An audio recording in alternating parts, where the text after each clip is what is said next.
Midnight horror স্টেশনের সমস্ত গল্প শুনতে সাবস্ক্রাইব করুন আমাদের ইউটিউব চ্যানেলে। শুনতে থাকুন সৌজন্য চক্রবর্তীর কাহিনী আদিম বীজ।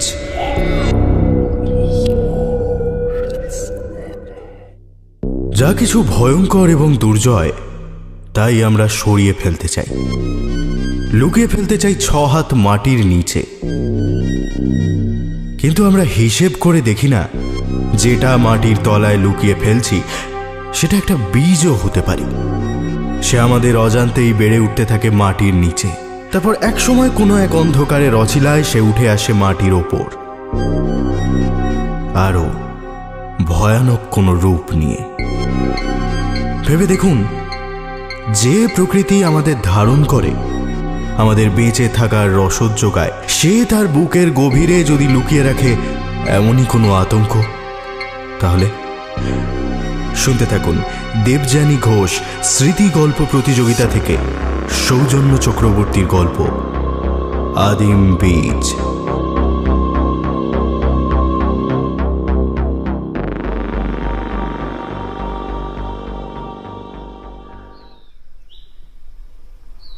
গ্রীষ্মের ছুটিতে গ্রামের বাড়ি এসেছি। এখনো প্রায় 1 মাস বাকি স্কুল খুলতে। বিকেলবেলায় বাবা বলল, মাঠে যাবি নাকি রে বাবাই? কুমড়ো লাগিয়েছি, দেখে আসবি। সারাদিন তো ঘরেই বসে আছিস। আমিও রাজি হয়ে গেলাম। সারাক্ষণ ঘরে বসে এমনিতেও বোর হচ্ছিলাম খুব। একটু গ্রামের জমি ঘুরে এলে মন্দ কি। পরদিন সকালে আমি আর মা গেলাম বাবার সাথে মাঠে। বাবা চাষটা খুব একটা মন্দ করে না। গ্রামের শেষ প্রান্তে একটা উঁচু ডাঙার কাছে এসে রাস্তাটা শেষ হয়েছে। সাইকেলগুলো একপাশে স্ট্যান্ড করে আমরা জমির দিকে এগোলাম। তখন বেলাটা একটু বেড়েছে। দু চোখ যতদূর যায় শুধু সবুজ ক্ষেতের হাতছানি। চারদিকের সবুজ প্রান্তরের ওপর দিয়ে একটা আলতো হাওয়া প্রথম সকালের মিষ্টি রোদ মেখে ছোটাছুটি করছে মাঠ জুড়ে। আমাদের জমিটাতে পৌঁছে দেখি সার দেওয়া মাটিতে বেশ কিছু ছোট ছোট সবুজ চারা গাছ মাথা তুলে উঁকি মারছে এর মধ্যে। চারপাশে বড় বড় কয়েকটা গাছ ঘিরে রয়েছে আমাদের জমিটাকে। সেরকমই একটা বড় গাছের ছায়ায় বসলাম। আর ঠিক তখনই চোখে পড়ল জিনিসটা। মাঠের কোণে এক প্রান্তে ঘাসের মধ্যে পড়ে আছে একটা অদ্ভুত পদার্থ। পদার্থ বলছি কারণ প্রথমটায় ভাবলাম পাথর জাতীয় কিছু হবে হয়তো। সামনে গিয়ে কুড়িয়ে নিয়ে দেখি একটা বীজ। তবে সেটা রং বেশ আশ্চর্য রকমের। এত বীজ দেখেছি কিন্তু এমনটা কোথাও দেখিনি এর আগে। মিশকালো বীজটার সারা গায়ে সাদা সাদা ছোপ, আর তাকে ঘিরে লাল গোল গোল চাকা চাকা দাগ। আকারেও একটা মাঝারি নুড়ির সমান বা খানিকটা ওই এখানে বড় মার্বেলের মতোই হবে। দৌড়ে গিয়ে মাকে দেখালাম। ও মা, এটা কিসের বীজ বলো তো? মাও অবাক হলো, যেন খানিকক্ষণ ওটা নেড়ে ছেড়ে দেখলো, তারপর বলল, না রে, চিনতে পারছি না তো। এক কাজ কর, বাড়ি নিয়ে যায় চল, খামারে পুঁতে দেখবো কি গাছ হয় এটা থেকে। আমি এই মাঠে এলেই একবার খড়দার সঙ্গে দেখা করে যাই। মাঠের ঠিক ওপারে কাছেই একটা ছোট আদিবাসী পাড়া, নাম ডুহার গেড়িয়া। খড়দা ওখানেই থাকে। বাবার কাছে শুনেছি খড়দারা আমার প্রপিতামহের আমল থেকেই আমাদের বামুন বাড়িতে কাজ করত। মাঠ ঘর খামার গরু সব নিয়মিত দেখাশোনা করা ছিল খড়দার নিত্য নৈমিত্তিক কাজ। গ্রামের সবচেয়ে পুরনো মানুষ বলতে খড়দাই এখনো বেঁচে আছে। গ্রামের সবাই ওকে ওই নামেই ডাকে, ছেলে বুড়ো সবাই। ভালো নাম একটা আছে বটে, কি সরেন না কি যেন, কিন্তু ডাক নামটাই ছোট থেকে শুনে আসছে সবাই। ছোটবেলায় যখন আসতাম খড়দা আমাদের সবাইকে গাছের আম পেড়ে খাওয়াতো, তারপর কত গল্প বলতো। খড়দার ঘরে পৌঁছে দেখি খড়দা একটা দড়ির খাটিয়াতে বসে আছে আমতলায়। আমরা যেতেই খুব আনন্দিত হয়ে খাটে বসতে দিল। আমাকে ছোট খোকা বলে ডাকে খড়দা। কেমন আছি, কি করছি, এই সব কথাবার্তার মাঝে হঠাৎ আমার হাতে ওই বীজটা দেখে চমকে ওঠে খড়দা। চিৎকার করে বলল, এই ফেলে দাও ওটা ছোট খোকা, ওটা শয়তানের বীজ, ফেলে দাও এক্ষুনি। আমি অবাক হয়ে জিজ্ঞেস করলাম, কেন খড়দা, তুমি জানো এটা কিসের বীজ? তারপর খড়দার কাছে যে ভয়ানক গল্পটা শুনলাম তা আজও মনে করলে আমার বুকটা কেঁপে ওঠে। আমি খড়দার বিবরণ হুবহু তুলে ধরছি এখানে। খড়দা একটু কেশে নিয়ে বলতে শুরু করলো, শোনো তাহলে, তখন আমার বয়স এই তোমারই মতো। বাবার সাথে মাঠে কাজ করতে যেতুম। তো সেই রকমই একদিন বাবুদের মাঠে আমি ঝিঙে বীজ বুনছিলাম। এইখানে বলে রাখি, খড়দা আমার দাদুকে বাবু বলে ডাকত। সে বলে চলল, হঠাৎ সেই বিলের এক প্রান্তে একটা বড় গাছের নিচে উড়িয়ে পেলুম একটা বীজ। হাতে নিয়ে দেখলুম সেই অদ্ভুত জিনিসটা। আগে কখনো অমন বীজ দেখিনি খোকা। তাই তাই কৌতূহল বশত বীজটাকে মাঠের এক কোনায় পুঁতে অল্প জল দিয়ে দিলুম। কিন্তু কে জানতো এক মূর্তিমান শয়তানের বীজ রোপণ করছি আমি। পরদিনই দেখি সেইখানটাতে একটা চারা গাছ বেরিয়েছে। আর ঠিক চারা বললে ভুল হবে, দুটো কালো সুর যেন মাটি থেকে খানিকটা উপরে সুর নাড়িয়ে কিছু খুঁজে চলেছে যেন এদিক ওদিক। খানিকক্ষণ তাকিয়েছিল মোটার দিকে, মনে হলো যেন সুরগুলো ছুঁতে চাইছে আমাকে। আমি বেশ অবাক হয়ে ভাবতে থাকি, বড় হয়ে এই গাছটা কিরকম হতে পারে। দুদিন একটু অন্য জমিতে কাজ ছিল, তাই যাওয়া হয়নি মাঠটাতে। কিন্তু 3 দিনের দিন যখন গেলুম, গাছটাকে দেখে আশ্চর্য হয়ে গেলুম। এই 2 দিনেই গাছটা বেশ বড় হয়ে একটা মাঝারি গাছের আকার নিয়েছে। তবে সেটা অন্য আর 5টা গাছের মতো একেবারেই নয়। আমি মাঝখানে থামিয়ে উৎসাহে বলে উঠি, কিরকম গো খড়দা? খড়দা বলে চলে, সেই গাছের কাণ্ডের রং ঠিক বীজটার গায়ের সেই সাদা কালো ডোরা কাটা রংটার মতো। আর ডালপালাগুলোর থেকে নেমে আসছে বিশাল লম্বা লম্বা ঝুড়ি। তার রং আবার গাঢ় কালচে লাল। সরু ছুঁচলো বাদামি পাতাগুলো হালকা বাতাসে মাথা নাড়াচ্ছে। আর লতাগুলো যেন কোনো শিকারের গন্ধ পেয়ে লোলুপ হয়ে উঠছে ধীরে ধীরে। তবে সবচেয়ে আশ্চর্য হলুম ফেরার সময় গাছটার নিচে বেশ কয়েকটা ছোট বড় পোকামাকড় পড়ে থাকতে দেখে। রক্তহীন শুকনো মৃতদেহগুলো এদিক ওদিক ছড়িয়ে পড়ে রয়েছে। হ্যাঁ, তখনও বুঝিনি কত বড় বিপদ অপেক্ষা করছে আমাদের জন্য। হঠাৎ একটা জিনিস লক্ষ্য করতেই আমার সারা শরীর কেঁপে উঠল। সমস্ত রং যেন খাড়া হয়ে গেল। গাছটার একটা ডালের নিচে পাতার ঠিক ফাঁকে একটা কালো রঙের কি যেন। চোখে পড়তেই প্রথমটায় কি জানি এক অজানা ভয় ঘিরে ধরলো আমায়। সামনে গিয়ে দেখি একটা বড় সড়ো যোগের মতোই দেখতে কালো রঙের পোকা জাতীয় কিছু। 2-4 বার ঢিল মারলুম, কিন্তু কোনো লাভ হলো না। তারপর মা খেতে ডাকায় ঘরে চলে আসি সেদিন। পরের দিন সকালে শুনলুম পাশের ঘরের শুকলালের একটা ছাগল পাওয়া যাচ্ছে না। গত রাত থেকে উধাও। তারপর একটু খোঁজাখুঁজি করতে চোখে পড়ল আমাদের জমির পাশে সেই গাছটার তলায় ছাগলটার রক্তহীন শরীর। সমস্ত রক্ত যেন কেউ নিংড়ে নিয়েছে শরীর থেকে। পাগুলো টান টান হয়ে রয়েছে। পায়ের দাগগুলো দেখে মনে হলো যেন কেউ শক্ত দড়ি দিয়ে টেনে ধরেছিল সেটা। আর একটু সামনে যেতেই চমকে উঠি একটা জিনিস দেখে। ছাগলটার গলার কাছে একটা ছুঁচলো কিছু ফোটানোর গভীর দাগ।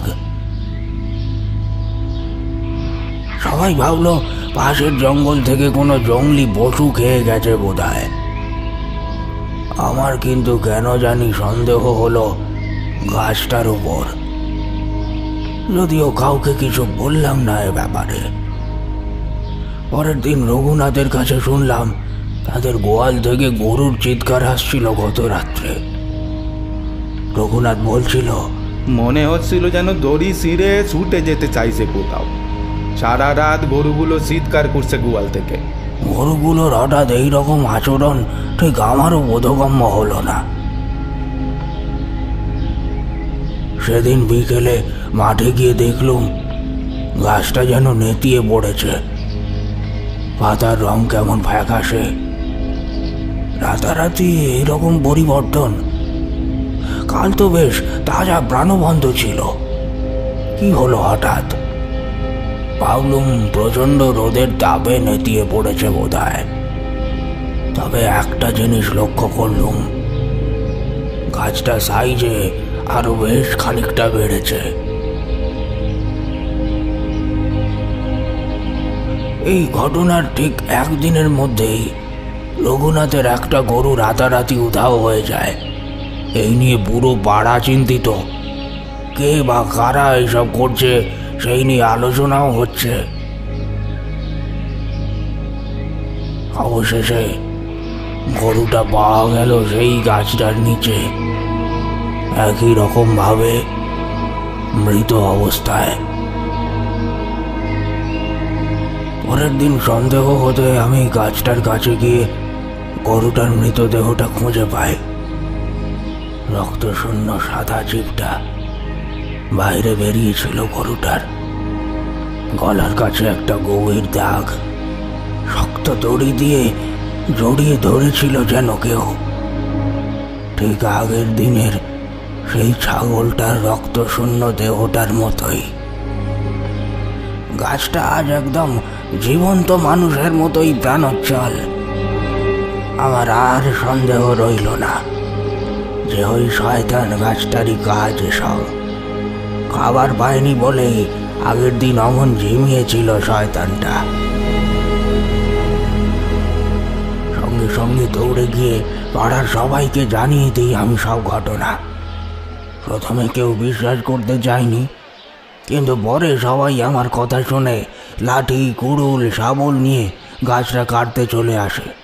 সেই দিনই আমার বাবা সামনে এগিয়ে গিয়ে শাবলের এক ঘা মারতেই গাছটার কাটা অংশটা দিয়ে গল গল করে লাল টকটকে রক্তের মতো তরল গড়িয়ে পড়তে লাগলো।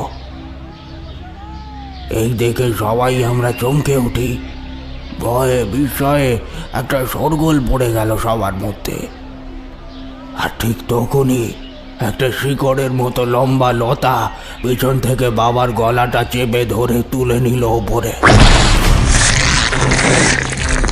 আমরা প্রথমটায় আটকে উঠলুম, তারপর কয়েকজন ছুটে গেলুম, গিয়ে প্রাণপণে শাবল দিয়ে কোপাতে লাগলুম গাছটার গোড়ায়। উপরে তাকিয়ে দেখলুম এক হাড় হিম করা দৃশ্য। আজও মনে পড়লেই বুকটা কেঁপে ওঠে ভয়ে। একটা কালো পোকা বাবার কাঁধের ঠিক কাছেই এসে দাঁড়ালো। তারপর তার লম্বা সরু চুঁচের মতো কালো সুঁড় দুটো ঢুকিয়ে দিল বাবার গলায়। চোঁ চোঁ করে সমস্ত রক্ত যেন নিমেষে টেনে নিল বাবার শরীর থেকে। এক সময় আমাদের গাছের গোড়াটা কাটার সাথে সাথে বাবা ঝপ করে নিচে পড়ল। সাথে গাছটাও। বাবার নিথর রক্তশূন্য শরীরটা লুটিয়ে পড়ল মাটিতে, আর কাটা গাছটা থেকে তাজা তাজা রক্ত ছড়িয়ে পড়ে জমিটা ভাসিয়ে দিল। আমি আর মা ভয়ে শোকে বাবাকে জড়িয়ে কাঁদতে লাগলাম। তারপর দেখলাম একজন সেই কালো বোকাটার গায়ে কুড়ুলে করে এক কোপ মারতেই সেটা একটা কান ফাটা আওয়াজ করে নিথর হয়ে গেল।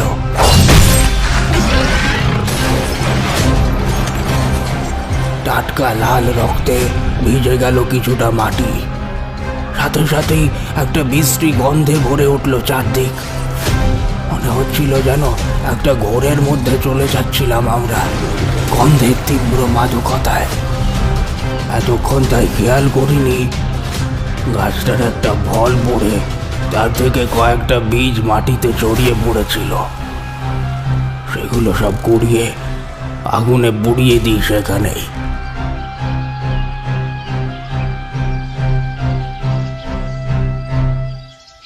আমি এতক্ষণ শুনছিলাম এক মনে। খর্দা একটু থেমে জল খেলো গ্লাস থেকে, তারপর বলল,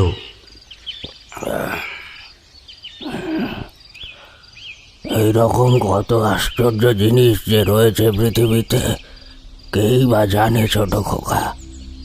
পৃথিবীর কোন অদ্ভুত খেয়ালে জন্মানো সব জীব আদিম যুগ থেকে হাজার হাজার বছর ধরে সুপ্ত ছিল সে বীজ, নাকি কোনো ভিন গ্রহের মাটি থেকে আসা, আর কোনো উত্তর আমাদের কাছে নেই ছোট খোকা। আমিও অবাক হয়ে ভাবছি, যে বীজটাকে খুঁজে পেলাম সেটা কত যুগ ধরে ঘুমিয়েছিল মাটির ভেতরে। কে জানে, কি ভয়ানক। তবে সেই পোকা যে এক ধরনের পরজীবী তাতে কোনো সন্দেহ নেই, কিংবা বলা যায় সহজীবী। হয়তো লক্ষ লক্ষ বছর ধরে একসাথে থাকতে থাকতে কিভাবে মিশে গেছে গাছটার সঙ্গে। আমার বায়োলজির এন্ডোসিম্বায়োটিক থিওরির কথা মনে পড়ে গেল। বোধহয় গাছটা আর ওই পোকা দুজনে দুজনকে সাহায্য করে আসছে যুগ যুগ ধরে, আশ্রয় আর পুষ্টির বিনিময়ে। আমাদের দেহের মাইটোকন্ড্রিয়াও তো সেইভাবেই একরকম আমাদের কোষের মধ্যে ঢুকে সিম্বায়োটিক সম্পর্ক স্থাপন করেছে বহু লক্ষ বছর আগে। এক্ষেত্রে পোকাটা হয়তো রাত্রিবেলায় ফেরোমেনের মতো কিছু বিশেষ তীব্র গন্ধ ছেড়ে শিকারকে আকর্ষণ করে টেনে আনে গাছটার কাছে, আর তারপর গাছটা তার লম্বা লম্বা লতাগুলো দিয়ে শিকারকে জড়িয়ে ধরে। সেই নাগপাশে বন্দী হয়ে আসে শিকার, আর তারপরেই বেরিয়ে আসে সেই মূর্তিমান শয়তান, ওই বিশ্রী কালো পোকাটা। লম্বা কালো সুর দিয়ে শিকারের রক্ত চুষে গাছটাকে পুষ্টি দেয় সে। এভাবেই বছরের পর বছর ধরে একসাথে সহাবস্থানে থেকে দুজনেই দুজনকে বাঁচিয়ে আসছে। কে জানে কত রহস্য লুকিয়ে আছে বিশ্ব ব্রহ্মাণ্ডে, যা যুক্তি বিজ্ঞান এসবের ধরা ছোঁয়ার বাইরেই থেকে যায়। অবিশ্বাসের এক গভীর অন্ধকারে যা কেবল কল্পনাই করতে পারি আমরা। এসব ভাবতে ভাবতে হঠাৎ মনে হলো হাতের মুঠোর মধ্যে বীজটা আর একটা মৃদু স্পন্দন অনুভব করতে পারছি। তৎক্ষণাৎ ভয়ে হাত থেকে ফেলে দিই সেটা। প্রায় সঙ্গে সঙ্গে খর্দা সেটাকে কুড়িয়ে ফেলে দিল সামনের জ্বলন্ত উনুনের আগুনে। দাউ দাউ করে জ্বলে ছাই হয়ে গেল সেই আদিম বীজ।